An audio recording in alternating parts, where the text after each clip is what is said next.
राधे राधे। त्रिनेत्र भाग्य में आप सभी का स्वागत है। मैं हूं आपके साथ आचार्य पुष्पेंद्र शास्त्री।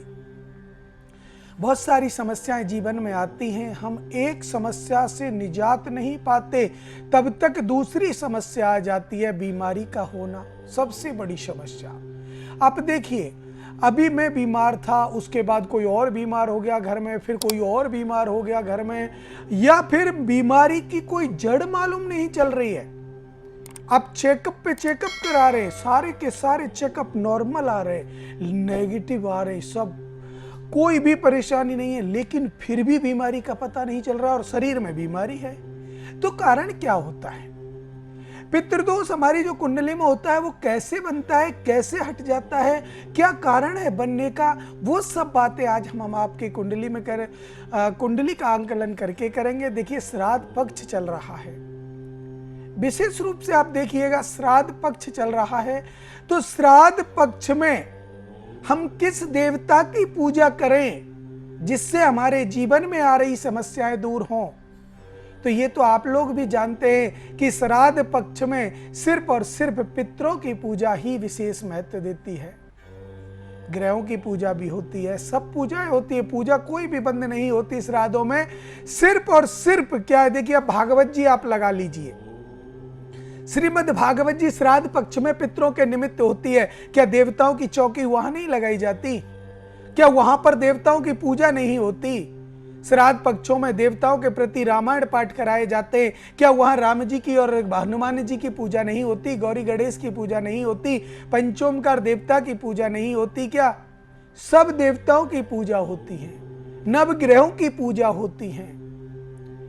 आज कहीं भागवत प्रारंभ होने वाली है मान लीजिए, तो क्या वहां पर चौकी नहीं लगाएंगे, कलश स्थापना नहीं करेंगे? तो ऐसे तो कथा ही नहीं होगी।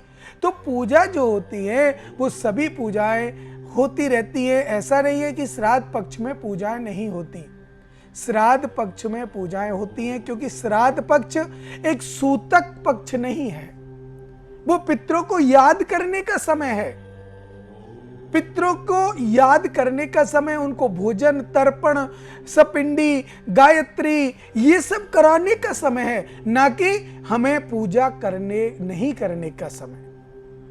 हमें पितरों को भी मजबूत करना है, हमें ग्रहों को भी मजबूत करना है, ठाकुर जी की भी पूजा करनी है, भगवान की सेवा भी करनी है, गौ ब्राह्मण माता पिता की भी सेवा करनी है। तो इसमें अगर हम विलंब करें कि 16 दिन तो हमें कुछ करना ही नहीं है, श्राद्ध है, तो ऐसा गलत है। पूजा कीजिए।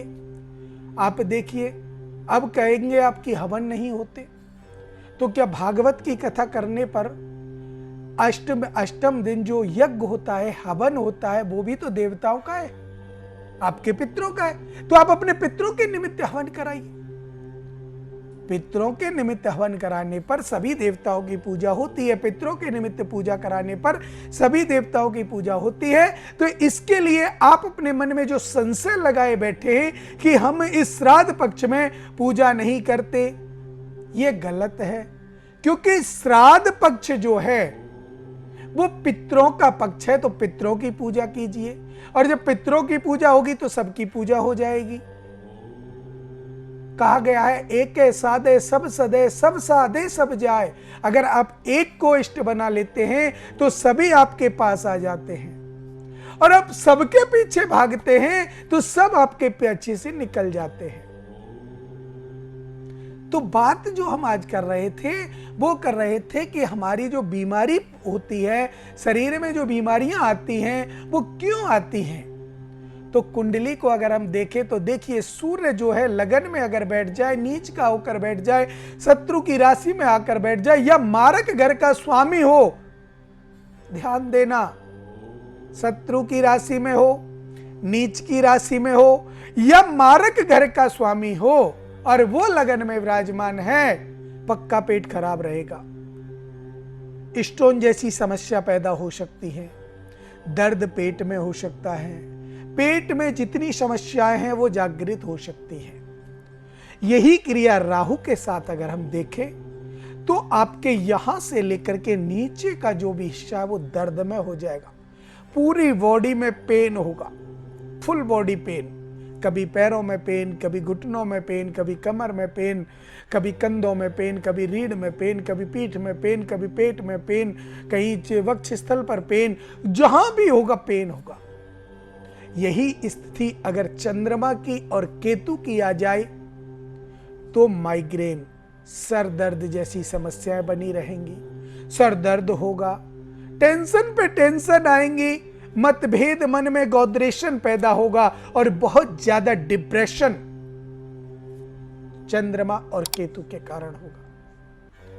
अगर गुरु आकर के इसी अवस्था में बैठे, इसी अवस्था का मतलब नीच का या शत्रु की राशि में या मारक घर का स्वामी, ध्यान देने वाली बात है, इसी अवस्था में अगर बैठा हुआ है तो ब्लड प्रेशर आपको नहीं होगा, मंगल से ब्लड प्रेशर होगा। गुरु से आपको हार्ट अटैक आ सकता है, पीलिया हो सकता है। पीलिया जो बीमारियां होती है वो इसी से होती हैं। आपको विशेष रूप से जो आप कहते हैं कि कैंसर जैसी समस्याएं, वो भी इसके शनि के साथ मतभेद होने से हो सकती हैं।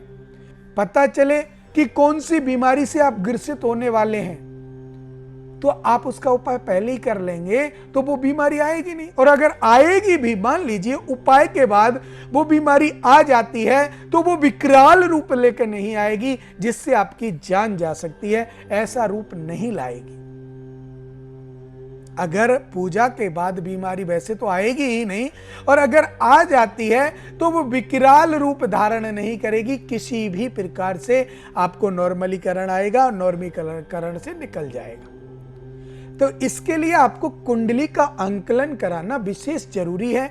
कुंडली में जो समाधान कराना है वो भी आपको विशेष जरूरी है कि समाधान कराएं। बिना समाधान कराए आपके जीवन में कोई भी समस्या क्यों ना हो दूर नहीं होती, ये ध्यान रखने वाली बात है। क्योंकि हम जब तक कार्य करते रहते, जब तक हमारे शरीर में थकान नहीं होती, और जब थकान होने लगती है तो क्या आप कार्य कर सकते हैं? नहीं कर सकते। फिर आप बैठ जाते हैं, क्यों? क्योंकि आपको थकान हो रही है। तो वही कारण है ग्रहों का। अगर हमारे ग्रह मजबूत हैं, प्रबल हैं, कारक के स्वामी हैं, आपको अच्छा रखेंगे। मारक के स्वामी हैं, आपको गलत तरीके से इस्तेमाल करेंगे वो। तो कई चीजें इसमें बीमारियों को लेकर के हैं, और ये जो मैंने बताया इस हिसाब से बीमारियां उत्पन्न होती हैं। राधे राधे।